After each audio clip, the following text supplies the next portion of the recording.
हा प्रश्न सीईटी 2023 ला लॉज ऑफ मोशन या चॅप्टरवर विचारलाय बघा. Force is applied to a body of mass 2 kilogram at rest on a frictionless horizontal surface as shown in the figure. The force against time ft graph.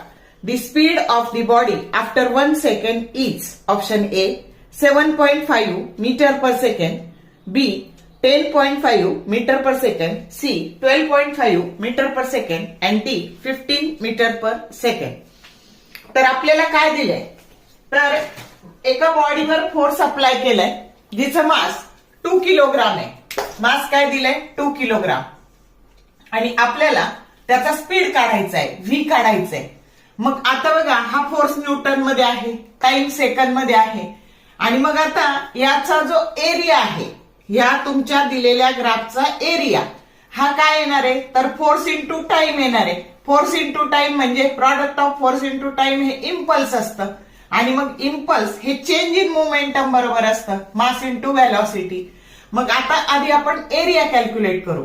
इथं 0.1 second आहे, इथं 1 second आहे, मग तिथपर्यंतचा area. मग आता इथपर्यंत 10 आणि 0.5, मग आता area that is equal to 10 into 0.5 हा झाला एवढ्या भागाचा. आता याचा 20 इंटू 0.5 कारण टोटल 1 आहे ना हे, मग 20 इंटू 0.5. आता 0.5 ची किंमत 1/2 टाकायची. 1/2 10 इंटू 1/2 म्हणजेच हे झाले 5 आणि 20 इंटू 1/2 हे झाले 10 म्हणजे टोटल झाला 15. म्हणजे एफ इंटू टी किंवा एरिया हा 15 झाला आणि that is equal to mass into velocity. मग मास हे 2 आहे आणि व्हेलॉसिटी व्ही काढायची आहे. मग V that is equal to 15 divided by 2 that is equal to 7.5 metre per second. जो करेक्ट ऑप्शन काय आहे, ए आहे. समजलं कसं सोडवलं. तर या पद्धतीने फक्त व्हॅल्यू बदलू शकतात. तर शॉर्ट व्हिडिओ आवडले लाईक करा, शेअर करा, कमेंट करा.